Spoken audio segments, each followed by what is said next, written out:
യേശു കർത്താവിന്റെ ശിഷ്യന്മാർ. എന്താ ഗലീലയുടെ പ്രത്യേകത? യെരൂശലേമിൽ വെച്ച് 2-ലധികം പ്രാവശ്യം യേശു തന്റെ ശിഷ്യന്മാരെ കണ്ടതല്ലേ? പിന്നെ എന്തിന് ഗലീലയിലേക്ക് പോകണം? ഗലീലയിലേക്ക് പോകണം എന്തുകൊണ്ട് യേശു ആവശ്യപ്പെട്ടു എന്നത് വളരെ ഗൗരവമായ ഒരു വിഷയമായി നിൽക്കുകയാണ്.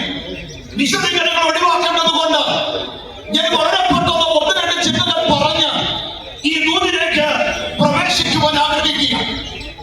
യേശു ക്രിസ്തു തന്റെ ശിഷ്യന്മാരോട് നിങ്ങൾ ഗലീലയ്ക്ക് പോകണമെന്ന് പറയുമ്പോൾ കർത്താവിന്റെ ഹൃദയത്തിനകത്ത് കൃത്യമായ ചില പ്ലാനുകളുണ്ട്. ഒരു മഹാനിയോഗം കൈമാറി കൊടുക്കാൻ ഒരു വലിയ ജനസമൂഹത്തെ മുൻപിൽ കണ്ടുകൊണ്ട് ഈ ശിഷ്യവൃന്ദത്തോട് യെരൂശലേമിൽ നിന്ന് ഗലീലയിലേക്ക് പോകാൻ യേശു ആവശ്യപ്പെടുകയാണ്.